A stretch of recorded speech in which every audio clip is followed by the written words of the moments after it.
Let's go and start our presentation. Session is called Estate Administration.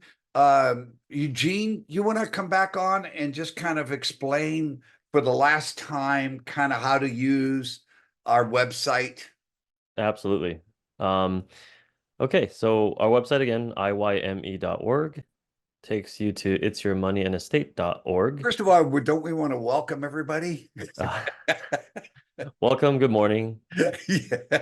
Um, let's see here. So on the website, you go to workshops, and under workshops, we go to It's Your Estate. And we are in week 6, our final week called Estate Administration. So you click on that. In about a week, you will find today's recorded session posted here, and the related documents are found here, such as our speaker's outline, our speaker's Ask First form, and at the bottom, we have the related articles to today's program. Yeah, I want to point out, go back to the articles for a second. Um, um, Most individuals have not ever hired a professional fiduciary. So that first article is really helpful to take a look at. Go on back to the articles for a second.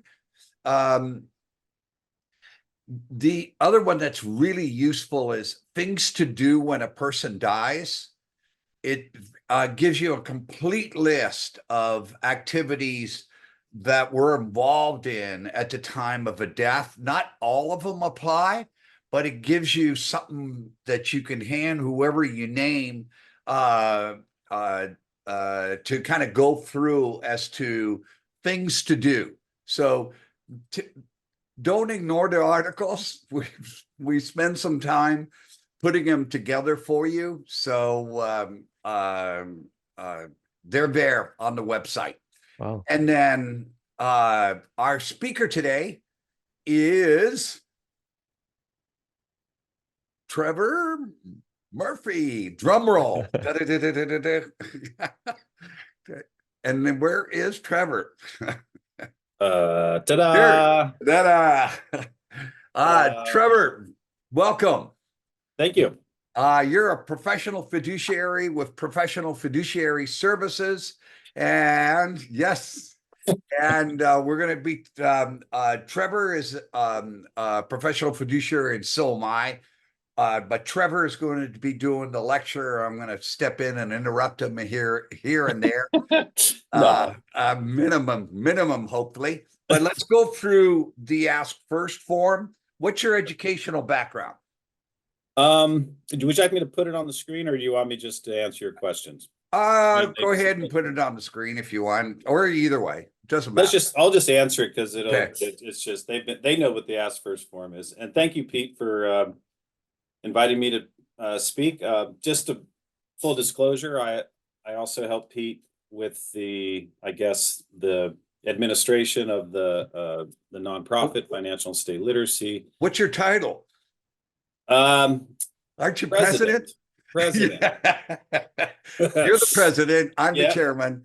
Yeah, that's how we're, and by the way, neither one of us are paid. So we do volunteer, but it's okay. basis. That's okay. And I also moderate, it's over now, but the Irvine sessions. So some of you may have attended those.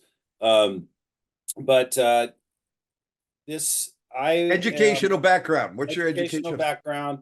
I have a degree in economics from UC Berkeley and a master's in foreign service, which is essentially international diplomacy from Georgetown University. And how long have you been a professional fiduciary? 10 years now. 10 years. Great. It goes fast. It does, yeah. And how do you charge? That's well, first of all, do you have to be licensed in order to be a professional fiduciary?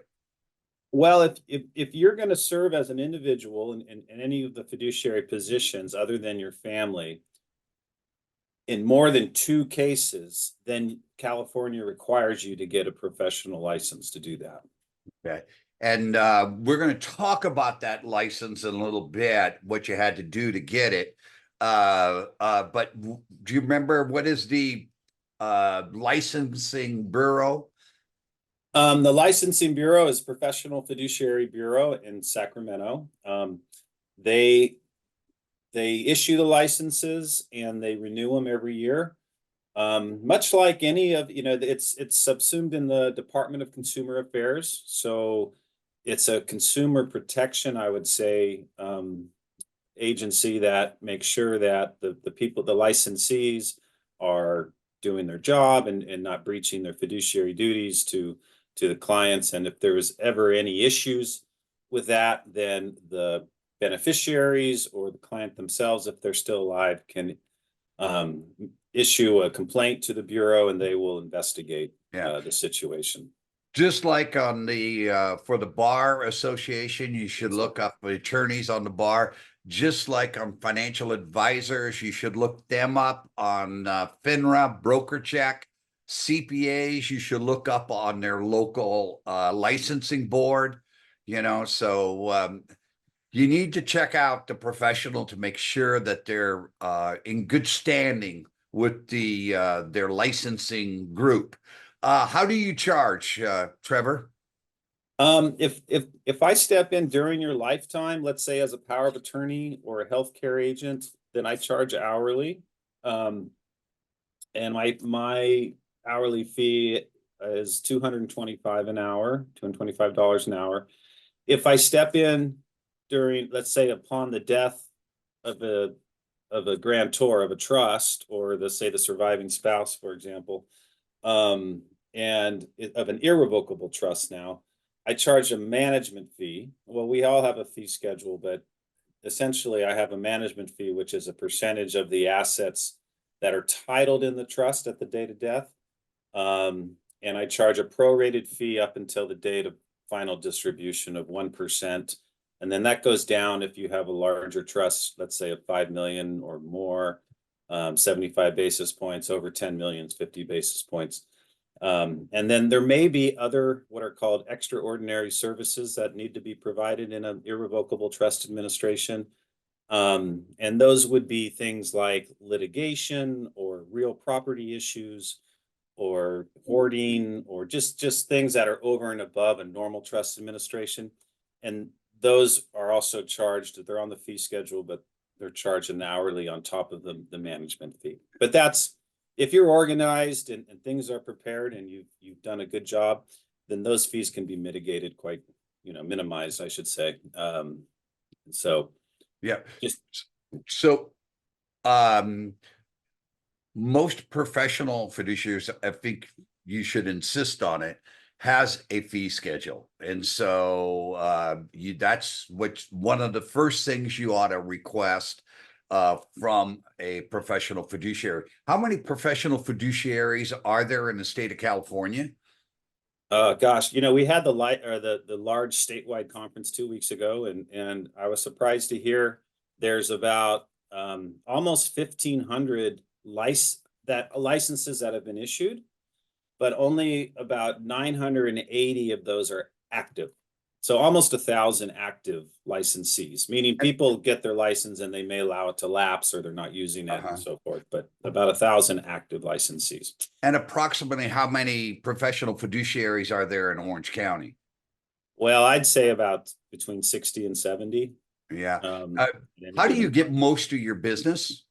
Most of my business comes through other professionals like estate planning attorneys, elder law attorneys, even financial advisors, maybe CPAs sometimes. Anyone that has a long-term relationship with clients and understand the family dynamics and would probably refer them, knowing that the situation is probably good to have a professional neutral third party in place. Yeah. People get confused by the word fiduciary in this estate planning area. Can you explain the difference? Can we interrelate, for example, being a trustee and a fiduciary? Yeah, that's a good question. And you're right. People get confused. we're sort of the noun, meaning you've done through this course, you've talked about the estate planning documents in a basic estate plan, the will, the trust, the power of attorney, and the advanced healthcare directive. Each one of those documents has a fiduciary position in the document. And so we serve as those positions, like the actual trustee or the actual agent for power of attorney. Where people get confused is other professionals like attorneys and some financial advisors and CPAs, they have what's called a fiduciary standard of care. So they'll often say, well, I'm a fiduciary, but they're not really referring to serving in the positions, the fiduciary positions. They're talking about their care they have, or the standard they have with their client, so to speak. Yeah. I mean, that's the best way I can explain it, I guess. Yeah, and it's like we went through a will, and you have a personal administrator, i.e. executor. That's a fiduciary position. Right. In the durable power of attorney, you have the attorney in fact, or a POA agent, power of attorney agent. That's the fiduciary. In the advanced healthcare directive, you have a healthcare agent. That's a fiduciary. And then as a successor trustee, that's the fiduciary. But in all those capacities, what does a fiduciary mean? It means that you have to put the interest of the client or the decedent or the person that you're caring for first before your own interests. And that's kind of a general way of speaking. It doesn't give exact, but essentially you have to you have to put their interest before your own when you're helping them. And maybe you can expand on the definition a little more. Yeah, it's you don't serve your own purpose. You're literally there to do what's best for the estate and for the person that you're the trustee for.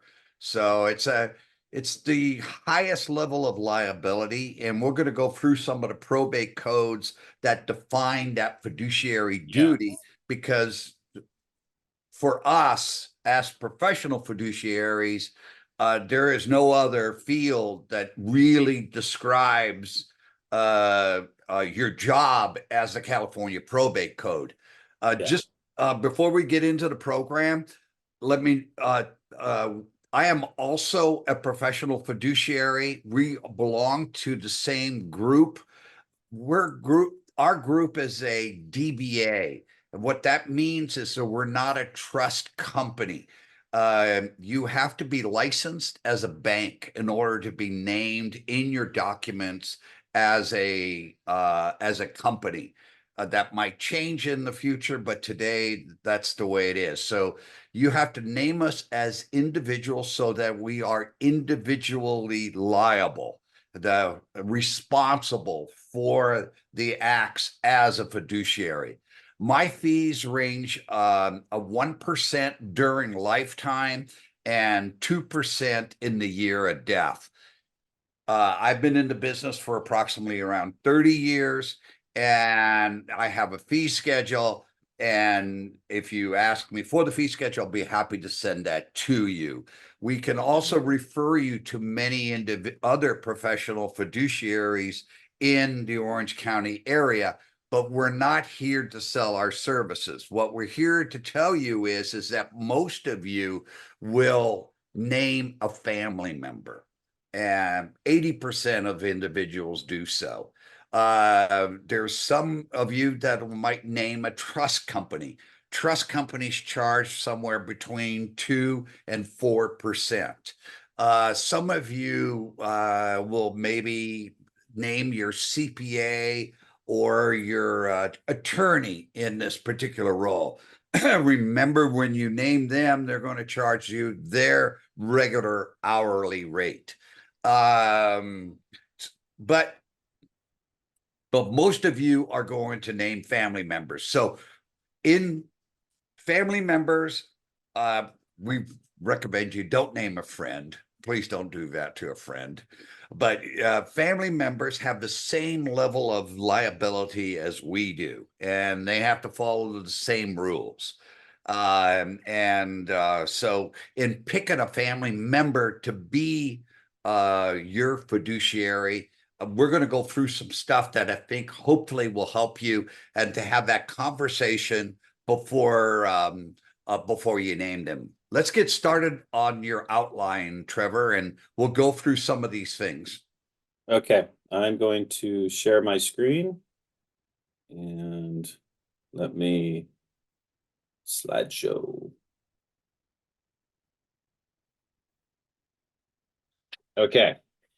All right. We got through. So again, this slide or this presentation, it's pretty comprehensive. There's a chance we may not go through every bullet point of every slide through the whole thing, but it really is a good resource for anybody that is going to serve as a let's say a successor trustee or an executor, or like Pete said, choosing the right person, because I'm sure you've discussed throughout this course that who you choose is pretty much as important as having the document themselves, because you can have really great, perfect documents, but if you choose the wrong people to wield them on your behalf, then it could be a disaster. And on the alternatively, you could have garbage documents, but if you have the right people helping you out, then everything kind of works out. So hopefully you have good documents with good people. That would be the best. But this kind of is just a chart that names all the fiduciary positions and the documents we talk about. We're going to be talking about mainly the living trust today. But again, this is the same job as an estate administration. The only difference is the trust administration is done privately outside of court supervision, and estate administration, when you're probating a will, is done with court supervision. On the bottom, there is the conservatorship. That's where you may end up during your lifetime if you do not have these documents in place, and that is not a good place to be.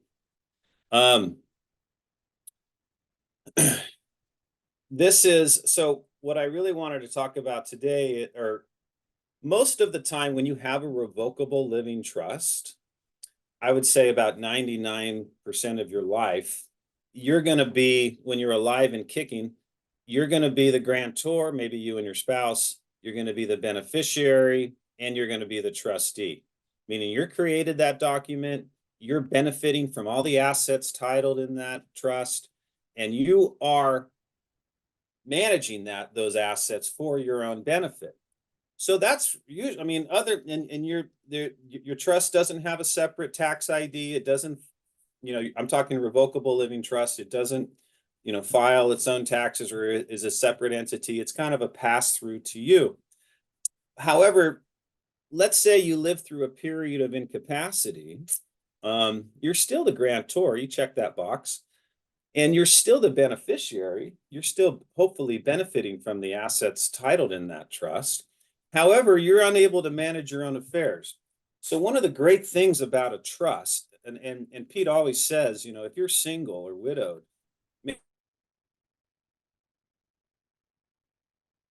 successor trustee can step in as soon as you become incapacitated and start managing the assets for your benefit. Okay. And it's really important to choose your successor trustee when you're in the top box and not have this panic, oh, we're sliding into incapacity. We got to choose someone, quickly and haphazardly, because once you become incapacitated, this person's going to determine where you live, or maybe have decisions in placing you somewhere else if needed. They're going to pay all your bills and handle your financial situation. They may even take you to your medical appointments, or at least coordinate with your agent for your healthcare directive about that and paying for that. They're going to deal with your investment professionals and financial professionals. They're going to file and prepare your income tax returns. And most importantly, this person you choose is going to communicate, hopefully effectively, to the rest of your family and friends, perhaps, the situation, the status quo, what's going on. So I just, because a lot of this what we're going to talk about today is really going to be on the bottom one, where you're dead and you're still the grantor, and you're no longer the trustee, and you are also no longer the beneficiary. But just wanted to make sure that you understand how important it is. Pete, do you have anything to say about that? Yeah, I just find they should rename it instead of, incapacity planning, because there's got to be somebody who takes care of you if you suffer from Parkinson's or dementia or just, Alzheimer's, or if you have a major stroke.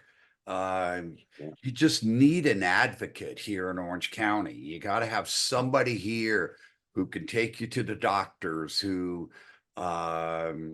take you to the board and care if that's where you're going to be, or hire the caregivers if that's what's needed. People think of these documents, after I die, and man, it's, Yeah. it's not where it's at. It's about incapacity. Yeah, I teach a class on estate planning, and I get this question a lot where they're like, well, you don't need a trust, right? If you have all your assets payable on death, and you have a power of attorney. And I'm like, well, there's a point there, but you still, what I love about the trust is the continuum, meaning you can have the trustee step in at incapacity and continue on through death, right? And a lot of times with, let's say, a power of attorney, let's say a will-based plan, where you have a power of attorney during your incapacity, and then you die, and that power of attorney dies with you. Now you got to stop, open a probate, get the judge to bless the will. Things get delayed for a while, and it's sort of a stop, and then hopefully 3, 4, 5 months later you can pick up the administration on the other end. Yeah, it's But just yeah, people understand a living trust a lot better than they do a durable power of attorney. Yeah, and it's a lot easier to help people. Yeah, I mean, love this slide, Trevor. You've done a really good job on this, because this is where you should have the conversation, or individuals who are watching this should have this conversation with their loved ones, or whomever they're going to pick. Time available. Why is that important?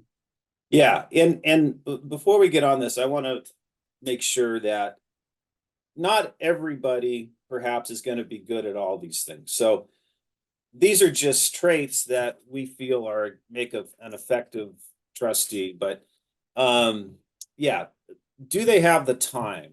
A lot of people will choose their most, and I'm putting air quotes here, successful child to be the trustee, because they just assume that, well, if they're successful at their job, or they run a company, or they do this, then they're going to be good at being my trustee. However, if a lot of very successful people do not have a lot of time, and they may have a family, they may have work and all this stuff. So I'm not saying they can't do it, but you really would want to make sure that they have the time available to be an effective trustee. That's my desire. Maybe one of your kids knows a little bit more than you do about handling their siblings, so, or they don't want to, they know that one of the kids don't like them, or there's a number of reasons why they may not like to do the job. Yeah, no, I'm actually fascinated how many people name people without even asking them if they want to do it. Yeah. Or understanding what's involved. Yeah, understanding. I mean, it's not indentured servitude. They can they can choose not to do it, and so if you don't talk to them and kind of, like you said, go through these go through these things to kind of explain what the job may be, given Yeah. your specific situation. And a lot of children, and I say children, I mean adult children, they do feel a duty. So if you ask them to do it, they probably will say yes, Yeah. but you probably, when you ask them, you should be laying out the job a little better, because I'm 51.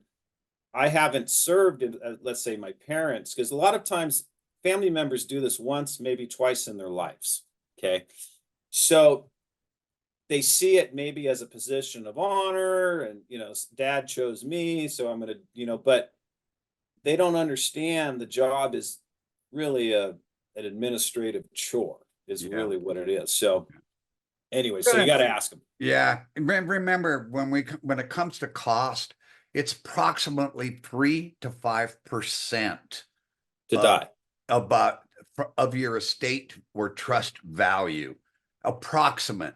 I can tell you right up front that if you were going to sell your house, the real estate agent is going to make more money than we do. So it's we have, Bit of a sore we're going to go subject. through some of the professionals that we have to hire in order to finish the estate. What do you mean by proximity? Well, and this is especially true if you step in during incapacity, but it also is true after you die. Being proximate to the assets and to the people, let's say if they're incapacitated, is really important. It's hard to do this job from out of state or even upstate or somewhere that takes. Sometimes it's even from LA to Orange County. Yeah, I had a meeting with a son of a demented individual, lives in Newport Beach. He lives in Sherman Oaks, which is not that far, but man, I mean, that's up in the San Fernando Valley. Yeah, I mean, and the big complaint everyone has is he never comes down and sees his dad. Yeah. But it's like, it's an all-day event. Yeah, it's an all-day event, and he's a full-time attorney, and he's got a family. So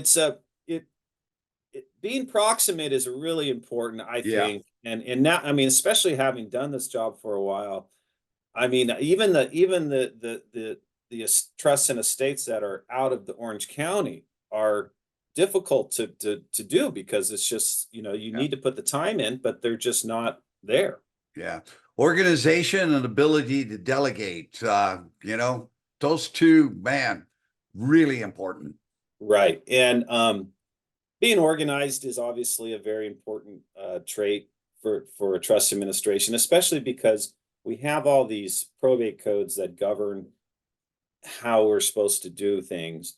And that if you're not organized and keeping good records and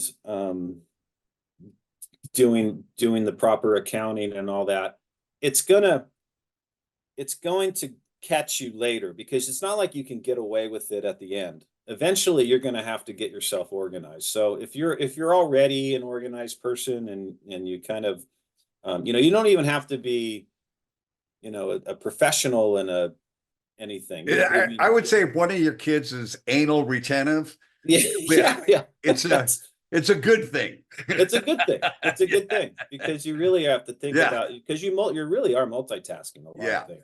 Yeah. Delegation. How about delegation? Yeah. And there are, what happens is, what I see is people try to save money by doing too many things themselves, instead of hiring the appropriate professionals to do them for them. And so what happens is they try to do it themselves, like file the trust taxes or something like that, and they get it wrong. Now they have to spend money to fix the problem and all that. And so instead of saving everybody money, they actually are spending more. So or they're a handyman and they think they can do the construction themselves, or they go, oh no, on the weekend I'll go and mow the yard and do the bushes, or I got a personal friend who's a real estate agent, and I'll have them do the sale of the property. Yeah. It just goes on and on and on. And and the thing is that you have to really know yourself, what you're good at. There might be things you might be good at accounting, and maybe you can figure out how to do the accounting yourself, but it doesn't mean that's a good idea. Yeah. And there's a probate codes that govern us as, trustees of irrevocable trusts, that we have a duty to prudently delegate. Okay. And not only do we have a duty to prudently delegate, we have a duty to independently monitor whoever we've delegated the task to. Yeah. So when I say prudently delegate, back to your point, you can't just use your buddy who's a real estate agent because he's your buddy. You really should be, if you want to protect yourself in the office of trustee, you should be interviewing 2 or 3 people, maybe your buddy's one of them, but at least get your, the prudently delegate. And this is for many things, property managers. Oh, it just goes CPAs. on. Yeah. Yeah. Goes on. But the next couple of categories, I think the 3 of them kind of go together. Yeah. Communication, transparency, and a presence. Okay. What does all of that mean, and why are these things so important? Okay. Well, communication is one of the most important things that you could do.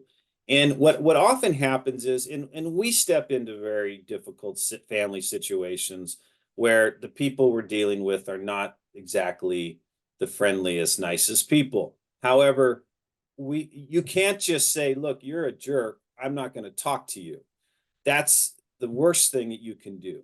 And often with families, especially, I mean, I can already tell all the attendees, if you have adult children that don't like each other Oh, and don't get along now, they're not going to fix it when you die. no. And that means already their communication is poor amongst themselves. So Yeah. if you choose one of them to be the trustee, Yeah. then you're putting him or her in a situation that's very difficult, because now they're forcing them to communicate effectively with someone they don't really care for very much. And then if you put them as that's even worse, right? Yeah. So, And they have to be transparent. yeah, that's what I mean. You can't, you can't have somebody that's a BS artist in this job that's going to not be fully transparent and be able to, not just with what's going on, but the finances, the timetable, the relationships you have with the other people, let's say the other professionals you've delegated tasks to. I mean, constantly, we're constantly fielding questions. Hey, what's going on? What's going on? And you have to just be very transparent. This is what's happening. These are the issues. This is what we're doing to address them, and so forth. But it happens all the time. I'm sure you see that call come on your cell phone and you're like, oh God, okay, I got to talk to him, and you just got to do it. Where people will put it off. They won't pick up the phone. They won't call them back. They won't. And by the way, this is where the lawsuits happen. Yeah, that's what my point. This Yeah. is where you could, because as soon as they go to a lawyer and they say, let's say a trust litigation attorney, I mean, they'll have a checklist. So have they communicated with you? Have you they received an provided the accounting? accounting? Have Yeah. you, and they know what you've breached without even talking to you yet. Yeah. So very important. And then presence, I like this word, because an effective trustee is someone that you want people to look towards and sort of lead them through this administration. Okay, what kind of presence do they have? So let's think of a situation. Mom dies. She's a surviving spouse. She's passed away. We have this irrevocable trust. We were meeting with the other siblings, but one of them is the trustee and should be in charge. What is their presence in that meeting? Are they a bully? Do they come in and say, Mom chose me and I'm not going to listen to any of you because I'm in charge? That's not a good trustee. And then on the other side, is the wallflower who sort of defers and says, I don't care, guys, whatever you guys want. Let's take a vote. Things. I'm not saying you shouldn't take people's inputs and what they think. You should. A good trustee will listen to everybody, but they will determine the course of action, and they will determine what we're going to do. So that, I always think about the kitchen table. Everyone's got a kitchen nook table they eat their cereal at. That seems to be where the meetings are after someone dies, at least in my experience. What is their presence in that meeting? Yeah, it's important. Yeah. Bonding is not required being a trust. It is required unless you in a probate, unless it's waived. But you want the person to be bondable, and what we mean by that is, that they're not just coming out of a bankruptcy. They have sufficient assets. They're over the age of 18. They live in the community. That type of thing. Yeah, we get questions a lot when people are it's interviewing. You pay 1% per year. It's just very expensive. The hope is that's most times, I think in 30 years, I've only had one grantor require it one time. So it's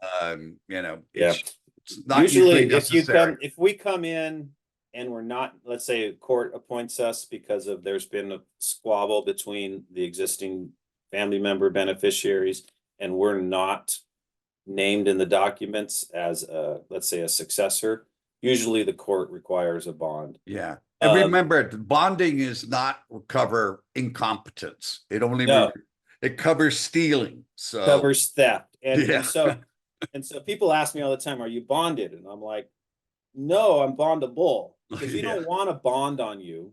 I mean, unless you have to. Yeah. And so it's what's called a surety bond. And if the trustee runs off with the money to Mexico, the bond company will make it whole, and then they'll chase the. I think the next three are kind of obvious: competency, excellent record keeping. That goes back to being anal, and you want to be somewhat efficient. So talk about that personal liability.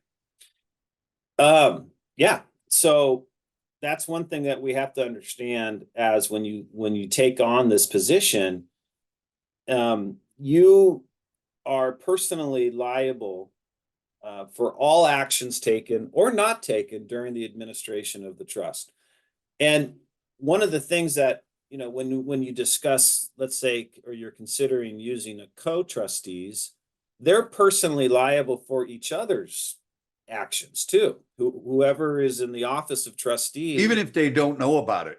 Exactly. So this is where that fiduciary liability and fiduciary responsibility comes into play, because that's a very important concept for people to understand. And a lot of people don't understand it. And if you're a beneficiary and a trustee at the same time, which a lot of family members are that are serving, then there's an inherent sort of conflict of interest there that you need to understand this particular fiduciary concept of putting everyone else first before your own. So yeah. Let's go to the next slide, Trevor, because this is kind of important. These are, so I extracted all the probate, not all of them, but the main probate codes that govern us when we serve in the fiduciary positions as well, as trustee. It doesn't just govern professional fiduciaries and trust companies, but also family members. So usually when let's say you have a family member that's becoming a trustee, they've never done it before. What they'll do is, probably, maybe not, but probably hire a trust administration attorney who will hopefully be versed and understand all these, and then advise that family member trustee not to do or to do certain things based on what these codes are. The professional fiduciaries like you and I, we know these codes. We don't lean on the attorneys as much to do these things, but all of these codes really are Well, governing. they define fiduciary. What does it mean to be a fiduciary? Means Yeah. that you got to administer the trust according to the terms. The trust is the Bible. or You know, or can whatever you lend religion. money? Can you lend money to one of the beneficiaries? Mom has been doing it for the last 10 years. And they want for Christmas their $15,000 or $18,000. Not if it doesn't say so in the trust. Exactly. Yeah. And what So happens a lot with this particular code, or at least mom has not kept their trust current and relevant. So the last time she, let's say, updated it was 15, 20 years ago. But everyone's been talking, hey, you know, when mom dies, mom, is it okay if we just do it this way or that way? And and she's like, oh yeah, just do it, you know, but you can't do that once unless you've updated the trust to the way you have. You have a duty to administer that trust according to the terms, and you can't sway from it without, let's say, going to court and asking them to, you know, yeah, change I stuff. love the 1602 and 1603, the loyalty and impartiality, because you know not everybody loves their brothers and sisters. Yeah, No. you got to be loyal to them, and you got to deal with the person that you don't like the same way as the person you do like. Yeah. And if you're not very good at I guess interpersonal relationships, meaning, you know, just one-on-one with people. If you align, let's say let's say there's 5 kids and you're the trustee and you align with 3 of them and there's 2 that, you know, are off on their own. That's not being impartial. That's not being loyal to all the beneficiaries. So, you know, it's a very important concept. If sometimes I'll serve it with a family member or I'll be named with a family member, and I'll bring these codes with me, and I'll say before we start, and I say, well, I'll go through them all. And I remember one of my first cases, I got to the duty of impartiality, and we started talking about what that meant, and she immediately says, I can't do this. And I'm like, well, what are you talking about? She goes, I hate my sister. There's no way I can be impartial to her. Yeah, and some And people she, can't, you know, and it's yeah, I okay. mean, I give her credit for Yeah. understanding that and knowing herself. And she just resigned or declined to act. And I just stepped into the office myself, which actually was better in the end. But still, I mean, it's like you have to be impartial, and it's hard. That's really hard if you have a history. Yeah.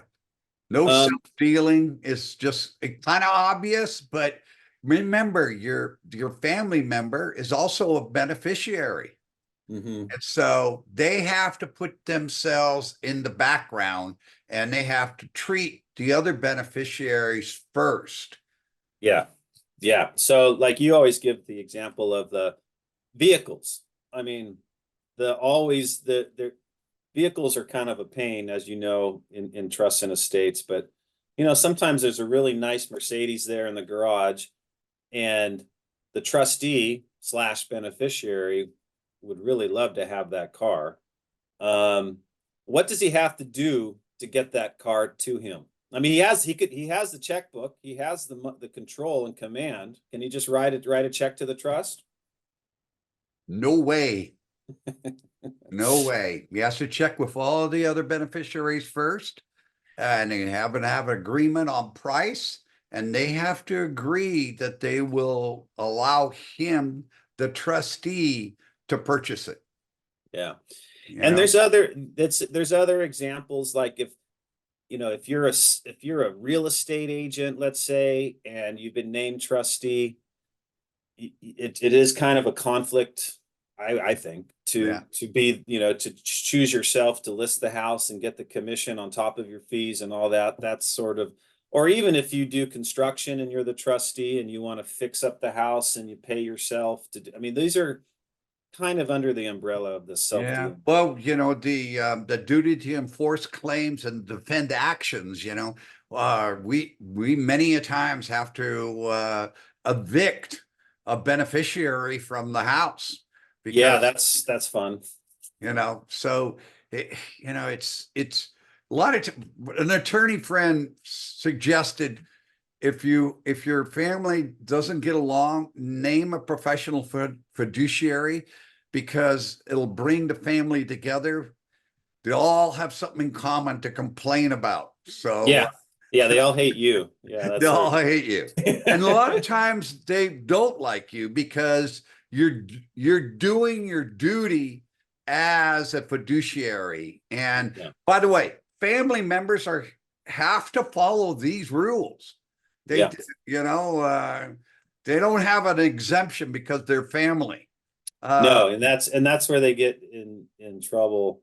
The last one I think is really important too. Trustees' duty to report information and account to beneficiaries.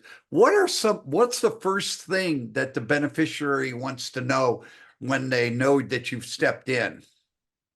How much is there and when am I getting paid? Yeah. That and the thing is, I think this is probably, when you talk to people, the most breached duty is the duty to report information and account. I mean, I don't know how many people you've talked to where even in these workshop series where you talk to attendees and they're like, well, my brother's been the trustee and I haven't got an accounting for 5 years. And you're like, what? How does that even possible? I mean, because they have this. I'm like, well, there's a probate code, and I guarantee in that trust it says at least annually. But so this is really important, and this is where it goes back to being organized and being able to do an accounting. If you hire an attorney to help you, they should be able to, through their paralegals or whatever, help the trustee do this. So when you give the final distribution, I think it's good practice to give a final accounting and have everyone sort of consent. You have to be careful. You can't say approve this or else you don't get paid. You have to kind of just, okay, consent, and if you don't consent, then this is the process I'll have to take. Ask the court for instructions, this and that. So that's another way of thinking of being a fiduciary as far as liability is concerned is that in an ordinary negligence case, the person who's accusing you of negligence have to prove the negligence. As a fiduciary, on the other hand, somebody accuses you of an act or of a negligent act, then the burden of proof changes. Yeah. You as a fiduciary has the burden to show that you were prudent, that you were not negligent, that you were doing things in the best interest. So a lot of times people think, well, gosh, if I hire a professional fiduciary, then how do I know that the beneficiaries are going to get taken care of? I'll tell you, the beneficiaries are going to keep an eye on that fiduciary better than anyone because it is so easy to hire an attorney as a beneficiary to complain to the fiduciary because that attorney is going to be paid out of the trust.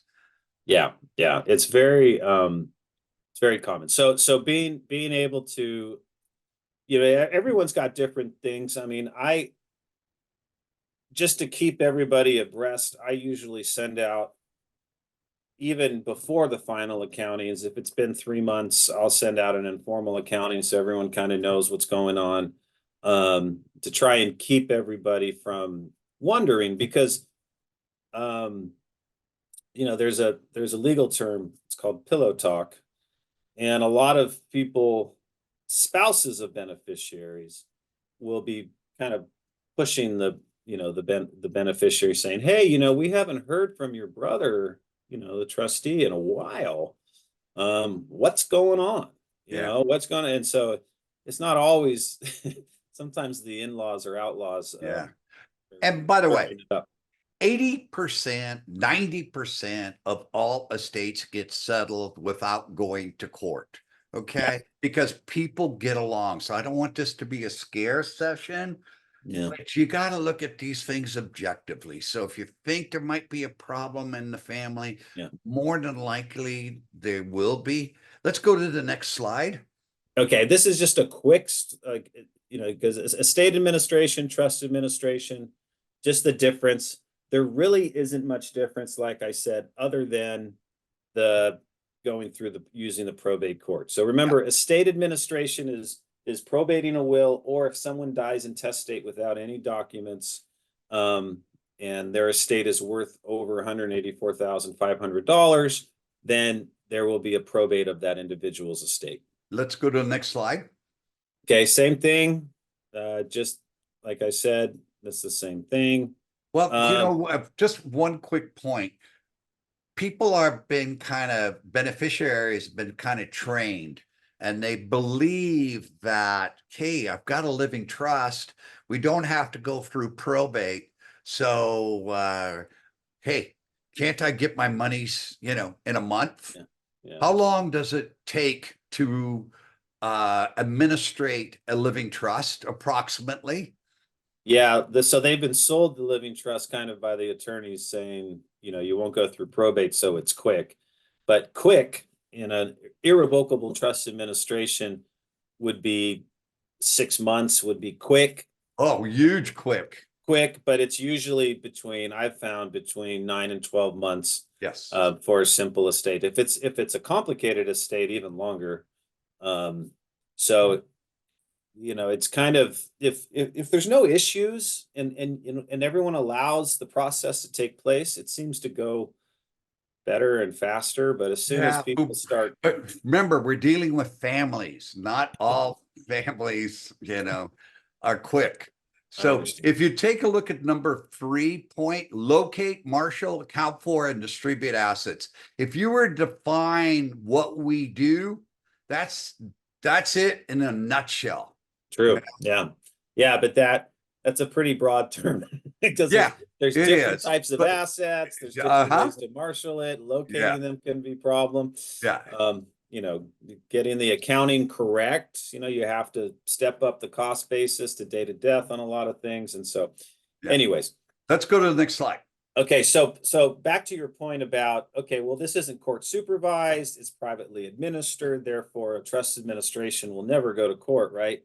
Well, not necessarily. So remember that title, you have to make sure that all your assets are titled in your trust, or if not, have a payable and death beneficiary to avoid the probate court. So you could easily have a trust administration here and then an estate administration over there because you failed to title things properly. So and that complicates things, obviously. Do you want to talk about the 120-day notice here, or do you want to wait till we get to that slide? Do we have a slide on that? I believe so, yes. Okay, let's wait till we get to the slide. Okay. But I can do it quickly. This is another thing. So let's do it here.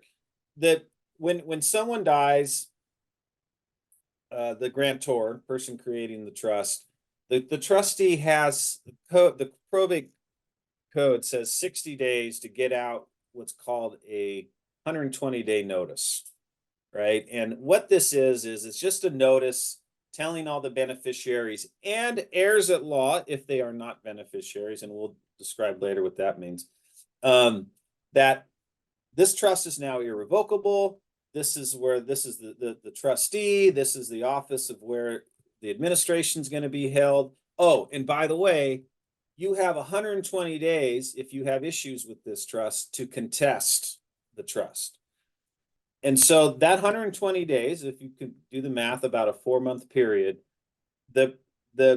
any of the beneficiaries or heirs at law can say, there's been undue influence, or there's been da-da-da, so they can get an attorney and they may petition the court, but they have to do it themselves. Okay, they can't go to you as a trustee and say, I want you to petition the court. They have to get their own counsel and do it themselves. So this could happen. I don't know. Have you ever had someone do that in the 120 days, Pete? No. Yeah, see, I haven't, you would think it would be, but I think what happens is most of these, if they've done their estate plan properly with a good attorney, these things are pretty ironclad. There's nothing much you can really, I guess, contest other than an obvious, let's say, elder abuse situation. But I've I had, haven't. you know, I've seen fellow professionals have being involved in it. It's it's you know, notice in the probate law. They Yeah. want to give Yeah. everybody notice that they are an heir. Yeah. You know, so it can be resolved. Exactly. And they want it done soon. They don't Yeah, want it to come back 3 years from now and try and do it. So yeah. they have the 120 days. And once that lapses, it's very difficult to come back and contest, especially if they've been given notice. And then finally, sometimes we run into situations in a trust administration where we're stuck in the sense where, you know, the beneficiaries aren't agreeing. Let's say we're trying to sell the family residence, and we kind of feel that, you know, this person wants to sell it at this price and this person wants to sell it at that price, and they're not agreeing. We may petition the court rather than get in trouble, for instructions, or there's other situations that may not be a great example, but we may petition the court for instructions to help us with the administration. So, okay. Okay. Now we're kind of getting into the nitty-gritty of what'd you call it? Locating, marshaling, accounting, and distributing assets. Yes. And so we'll go through these. I mean, we're doing okay on time, but we'll go through these pretty quickly. One of the things is finding the documents is always the first thing. So, you know, we get a call, someone says they've passed, we have to get into the home. And one of the first things we look for is usually people I have one right here, an estate planning, you know, binder that has the trust, the will, you know, the other documents. So we can at least marshal those and get them.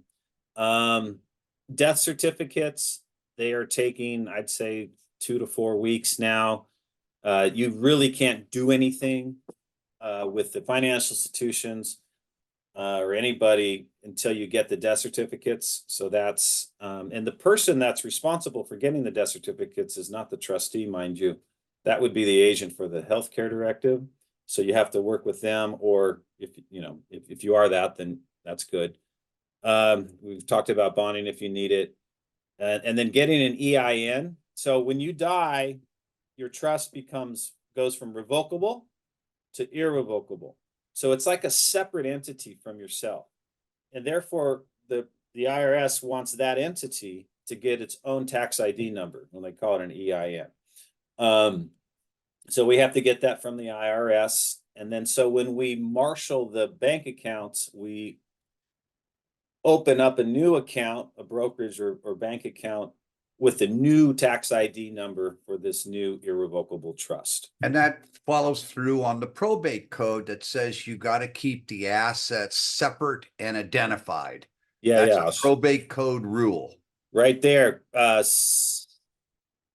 16009. Keep proper, separate, identified. You don't want to commingle, let's say, income, for example, that was earned or acquired during the person's life with, let's say, income that was earned after they died, because those are two separate entities. Let's say you had a bank account that you had $200,000 in, but it wasn't titled in the name of the trust. So now we have 3 different identifications as far as the government is concerned. We have an EIN number for your probate estate. We have an EIN number for your trust estate. And then we have your social security number for while you were alive to do a tax return in that year that you had died. So Wow. So in the year that you have died, you very easily, and this has happened numerous times, that we're filing 6 different tax returns in that year. So you could see that you need a CPA. Yeah, that understands fiduciary accounting. So Yeah. Pete's getting at, you have three federal and 3 state. Yeah. And if you're, there's even a possibility if you're of high net worth where you could have to file an estate tax return. So that could even add another layer. But it's something that's why title is so important. I mean, we keep banging on about it, but it does simplify things. Okay, so you guys in the in the articles we have, like Pete mentioned at the beginning of the class, that we have a whole list of things to do when people die. So we won't go through it too much, but there, yeah, so you can go through there. Is there anything on here, Pete, you want to talk about? Well, the funeral and burial wishes, it's not so much, the burial itself, unless, but do you want a celebration of life and do you want the trustee to pay for everything? If you're going to go to Arlington to be buried as a veteran, who do you want there? And do you want us to pay for that? So I would put a little note with it doesn't have to be written in the trust agreement, but put a little note in there. Also, I think it's really important, these documents are all about legal. And so put a letter in there somewhere about how much you love your kids, that you're missing them, and how proud you are of them.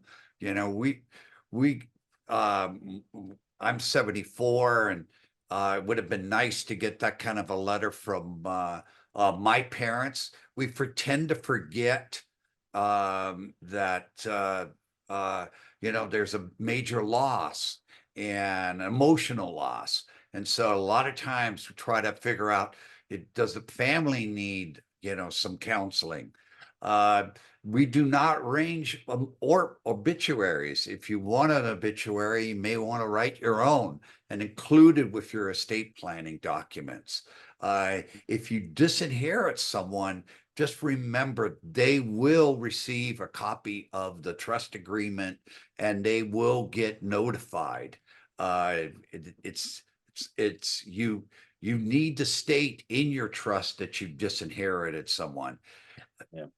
Keep in mind that if you give an unequal distribution, there's a greater likelihood that somebody is going to get upset.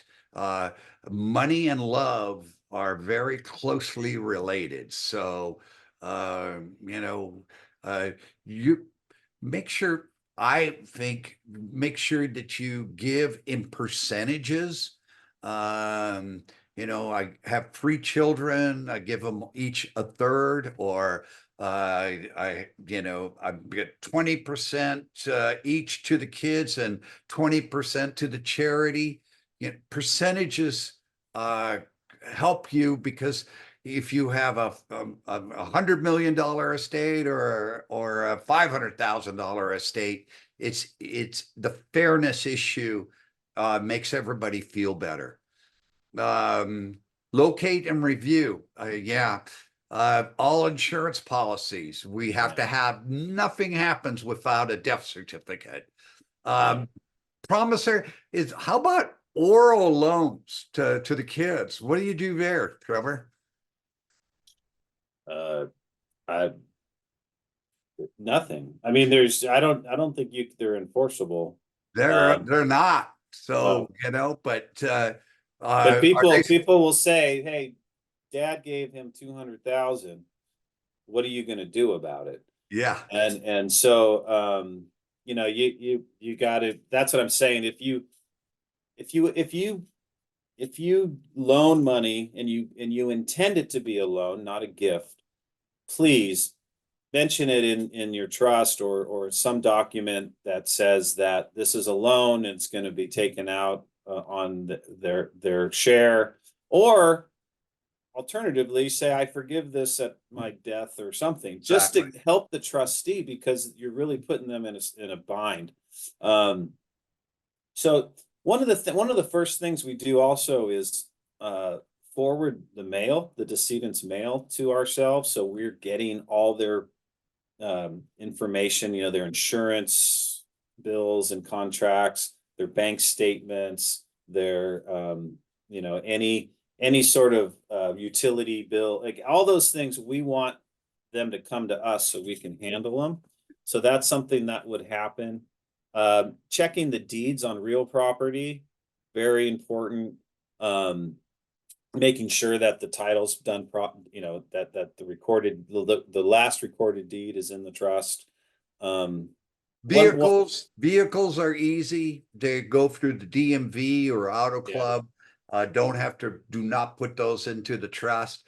Valuable or just personal property, you may want to make sure that you have an assignment signing all your personal property into the living trust and allow the trustee to be the final arbitrator. Yeah. Because a lot of times personal property is the kind of the detention point between beneficiaries. Yeah, who's going to get the original photos? Who's going to get the wedding ring? I mean, those things are, if it's a lot better. I mean, I would recommend giving things with a warm hand rather than a cold hand. But I mean, during life, it feels better, so forth. But that doesn't happen with everything, of course. So trying to put some plan in place with that. Back to insurance too. I mean, look, vehicles, one of the things you have to be careful of, they tend to drive away without your knowledge or permission. So that's one of the things you really have to be careful, because that vehicle is no longer properly insured and all that. So we have to protect everything by keeping those things secure. And then and home insurance on the residence. Now remember, it may be a while between date of death and when the property is sold. So, and most insurance policies people have are based on occupancy. Someone's living there. And there's a clause in there that say, hey, if this is vacant for over 3 months or something like that, then this policy is no longer valid. So you have to understand that as a trustee. And if, let's say, for example, it's taking longer to sell the house or whatever, you may be forced to take out what's called a vacant house policy, which is more expensive and so forth, but it's better. It's $1 million house, let's say. It's better than not having any insurance on it. Okay. Sometimes you may have just one before you go on. We want to make sure that there's any safety deposit boxes are in the name of the trust. Oh, yes, please. Please. You have a safety Do you guys really box. need those things anymore? I mean, yeah. Please don't put your estate planning documents in the safety deposit box. They're hard to deal with after you die. And I think a fireproof safe at home might work just as well as a safety deposit box. Okay. One of the things is when you get a trust, Pete talked about, distributions, they're either going to be outright or in trust, but you also may have, let's say you may have a special needs child, or there might be some sort of, let's say, spendthrift trust or something where there's a different type of distribution. You have to understand that. Okay, let's see. Let's just go to the next slide. Okay, hiring professionals. Remember, we talked about that at the beginning, the ability to delegate. An attorney is usually a strong hire. We would hope that you would do that. If the attorney needs to be hired, especially if you name a family member, because they remember, and the attorney represents the trustee, doesn't represent the family. Well, let me elaborate on that point. It represents the trustee as his position in the office of trustee. Yes. It doesn't represent his interest as a beneficiary. No. So in a lot of family member trustees get that confused. They think, oh, I've hired this guy to help me with the trust administration. He's my guy. He's my attorney. Well, he's not your attorney. He's the trustee's attorney, and you just happen to be the trustee, but that's the only representation you're going to have. He's not going to be representing your personal interests. If that, I know I'm probably confusing people, but that's how that is. Okay, CPA, again, please hire a CPA and someone that understands fiduciary accounting. This is not for the TurboTax ninjas. This is again, remember we're filing multiple returns in the year of their death. There's certain notices like the Form 56, which is tells the IRS of the fiduciary relationship and so forth. If you are in a situation where you are a trustee for a trust, let's say that's ongoing, let's say a special needs trust or some sort of let's say spendthrift or something, then you may find yourself should be hiring a fee-only fiduciary registered investment advisor that is familiar with the probate code. Our California legislature has baked in the Uniform Prudent Investment Act into our probate code. So there's a fiduciary investing is a thing. It's an actual thing that you're supposed to follow if you're the trustee in that situation. And again, insurance agents, remember you got to be vigilant on that. And then any other professionals as necessary, like property managers or things like that if needed. Know thyself. Okay, there's notices. We talked about the 120 day. That's that 16061.7. The service list, who we're going to serve.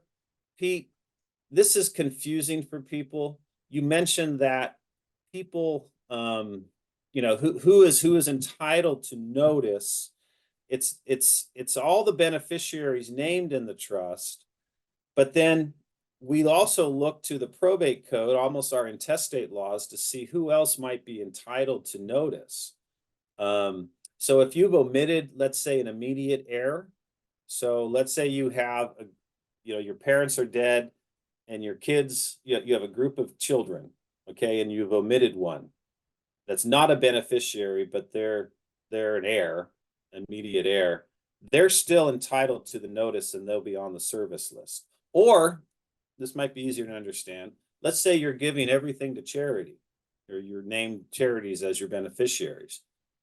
You'd still have to serve notice to the next of your heir at law, whatever that group is. So if it's children, it's going to be that. Let's say you have no children. A lot of people that are donating to charity have no children, but they have siblings. Well, now we have to give notice to the siblings. This is, I don't know. And that's why the attorney helps, because they come up with the list to help you to make sure that you give notice. Because if you don't, that 120 days turns into 3 years. Okay. Okay, there's some, when real property, you're going to have to file an affidavit of death of trustee with the county. That's a notarized document. The attorneys help prepare that. There's a preliminary change of ownership. That is with the county as well. So these are also things that need to be put in there. Marshaling, inventory, and appraisal. Okay, so again, we talked earlier about securing real and personal property, changing the locks, getting everything secure,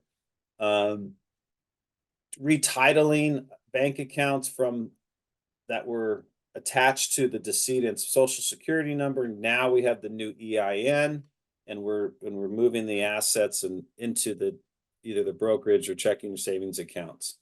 There might be other payable on death. Sometimes people name the trust as a payable on death of beneficiary for, let's say, life insurance or annuities. Those sort of things have to be handled. Again, remember, none of this can be done without death certificates. Now, dated death values for real estate and all your, let's say, equities and securities, that has to happen. and you have to make sure that we establish that date of death value. It's a very important value. Identifying creditors, understanding all that, and preparing an inventory. I don't know, Pete, do you do an inventory for trust administrations of personal property?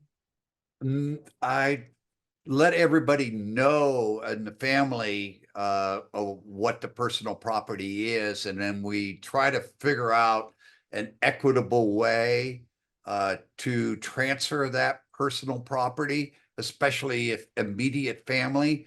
So much if it's nieces, nephews, someone who's away, we usually do an estate sale and then distribute the With cash. personal property, there's a whole sort of checklist of things.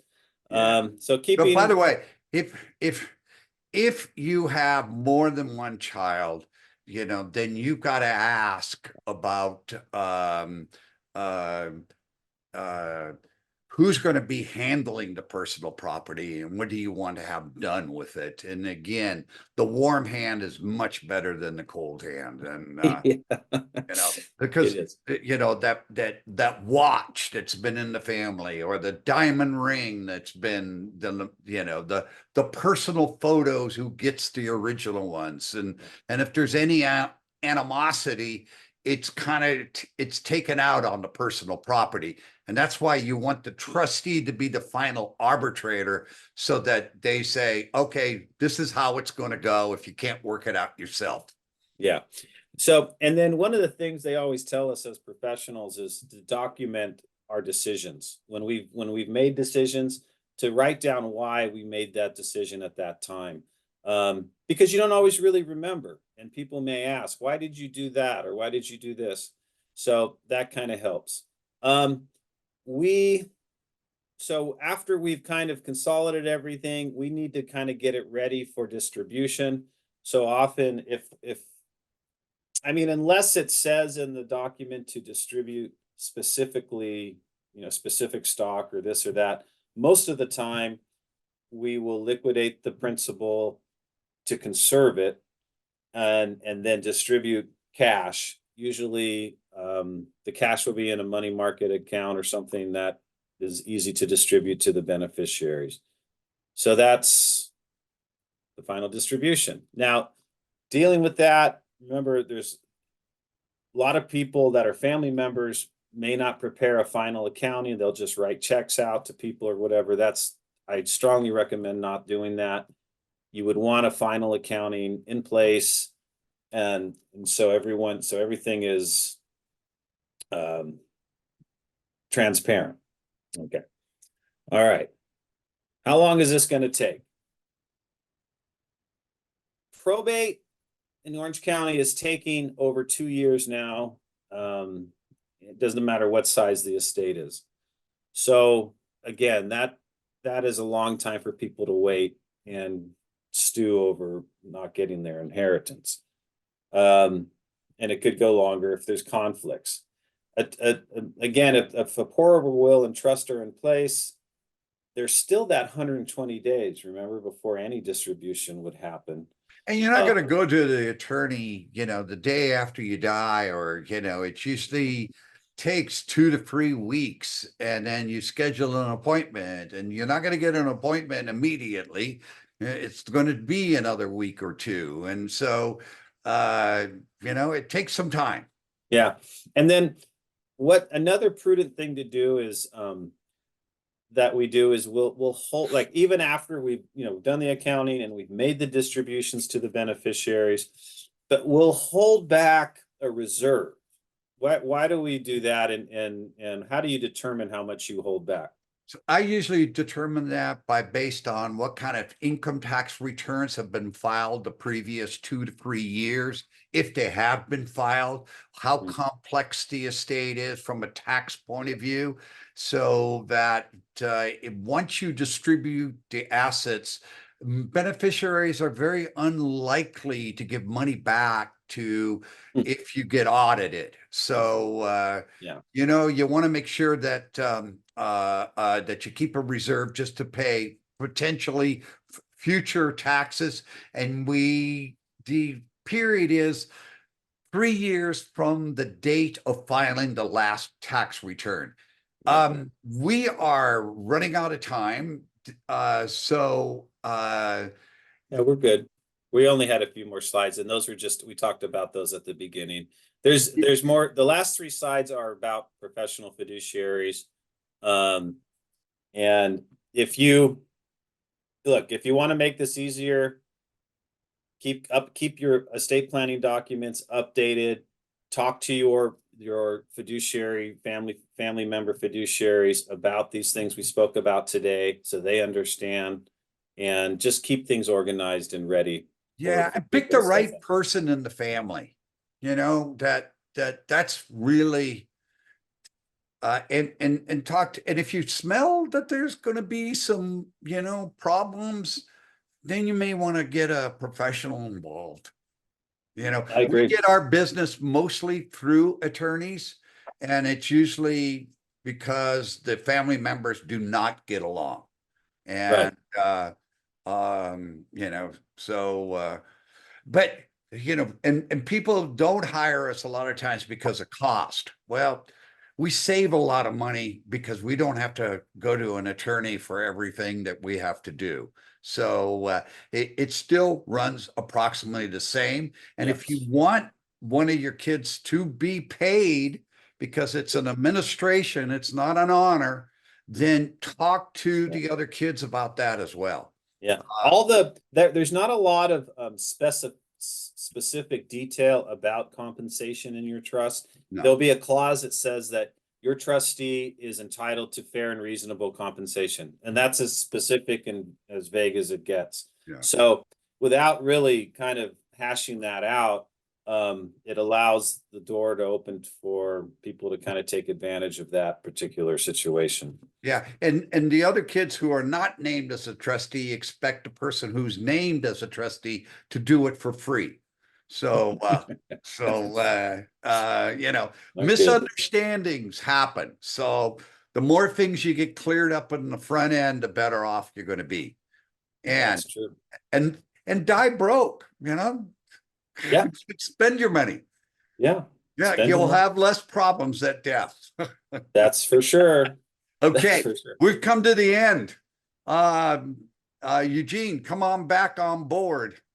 And do you want to open it up for any Q&As? No, I want to close it for the YouTube video. So I want to thank everyone for showing up. Thank you so much, Trevor and Pete. Again, for those that want to stay at the end for questions, you may.